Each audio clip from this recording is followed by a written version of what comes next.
তিনি এমন এক নাম যা শুনলেই চোখের সামনে ভেসে ওঠে সোনালী অট্টালিকা আর সীমাহীন বিতর্ক। নিউ ইয়র্কের রিয়েল এস্টেট মোগল থেকে বিশ্বের সবচেয়ে ক্ষমতাধর মানুষ ডোনাল্ড ট্রাম্পের এই যাত্রা কি কেবল সাফল্যের গল্প, নাকি এক বিশৃঙ্খল রাজতন্ত্রের সূচনা? কিভাবে একজন ব্যবসায়ী হয়ে উঠলেন এমন এক নেতা যাকে অনেকে আধুনিক যুগের স্বৈরশাসক হিসেবে আখ্যা দেন? ডোনাল্ড ট্রাম্পের গল্পের শুরু নিউ ইয়র্কের কুয়েন্সে। তার বাবা ফ্রেড ট্রাম্প ছিলেন একজন সফল আবাসন ব্যবসায়ী, কিন্তু ডোনাল্ডের স্বপ্ন ছিল আরও বড়। বাবার কাছ থেকে সামান্য ঋণ নিয়ে তিনি পা রাখেন ম্যানহাটনের গ্লিটার্স অ্যান্ড গ্ল্যামার জগতে।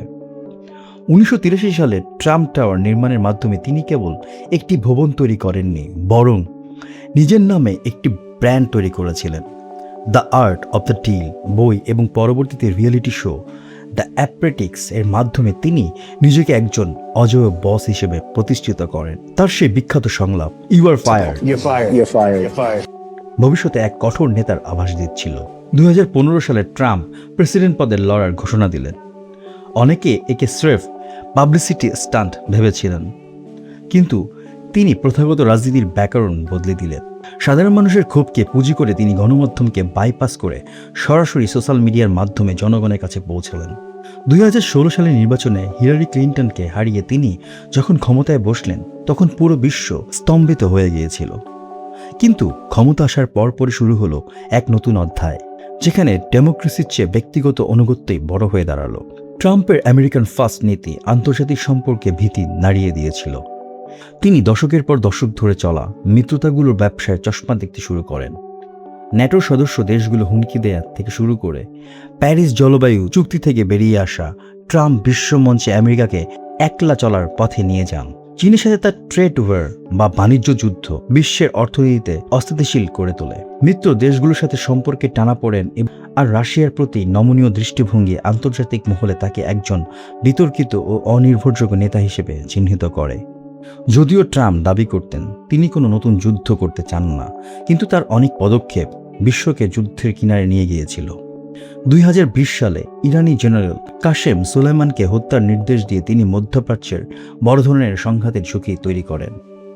উত্তর কোরিয়ার কিম জং উনের সাথে তার ফায়ার অ্যান্ড ফিউরি হুমকিতে এবং পরবর্তীতে অস্বাভাবিক বন্ধুত্ব বিশ্ব রাজনীতিকে এক ধোঁয়াশার মধ্যে ফেলে দেয়। তার আক্রমণাত্মক পররাষ্ট্রনীতি এবং বিভিন্ন দেশের ড্রোন হামলার সংখ্যা বৃদ্ধি আন্তর্জাতিক স্থিতিশীলতার হুমকির মুখে ফেলেছিল। ট্রাম্পের শাসনামলে মার্কিন অর্থনীতিতে বড় ধরনের ছাড় দেওয়া হয়, যা সাময়িকভাবে শেয়ার বাজারকে চাঙ্গা করলেও বৈষম্য বাড়িয়ে তোলে। তেলের বাজারে নিজের আধিপত্য বজায় রাখতে তিনি ওপেকের উপর চাপ সৃষ্টি করেন এবং পরিবেশগত ঝুঁকি উপেক্ষা করে তেল উত্তোলন অনুমতি দেন। কিন্তু সবচেয়ে বড় বিতর্ক শুরু হয় তার শাসনের ধরন নিয়ে।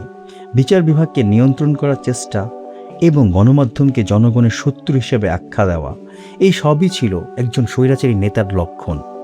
2020 সালে নির্বাচনের স্বীকার না করা এবং 6 জানুয়ারি ক্যাপিটাল হিলে দাঙ্গা উস্কে দেওয়া আমেরিকান গণতন্ত্রের ইতিহাসে এক কালো অধ্যায় হয়ে থাকবে। ডোনাল্ড ট্রাম্প কেবল একজন প্রেসিডেন্ট ছিলেন না, তিনি ছিলেন এক চরম মেরুকরণের প্রতীক।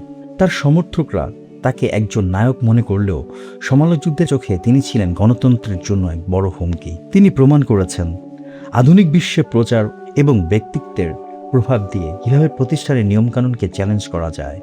নিউ ইয়র্কের ব্যবসায়ী থেকে ক্যাপিটাল হিলের দাঙ্গা, ট্রাম্পের এই পথ চলা বিশ্বকে এক চরম অনিশ্চয়তার মধ্যে ফেলে দিয়েছে। ডোনাল্ড ট্রাম্পের অধ্যায় শেষ হলেও তার রেখে যাওয়া প্রভাব আজও বিশ্ব রাজনীতিকে তাড়া করে ফিরছে। তিনি আমেরিকার দাতা ছিলেন নাকি এক ধ্বংসাত্মক নেতার উদাহরণ? আপনার মতামত কমেন্টে জানান। আমাদের এই ভিডিওটি যদি ভালো লেগে থাকে তাহলে লাইক, কমেন্টস এবং শেয়ার করুন, এবং পরবর্তী ভিডিও পেতে আমাদের চ্যানেলটি সাবস্ক্রাইব করুন এবং পাশে থাকা বেল আইকনটি প্রেস করুন। ধন্যবাদ।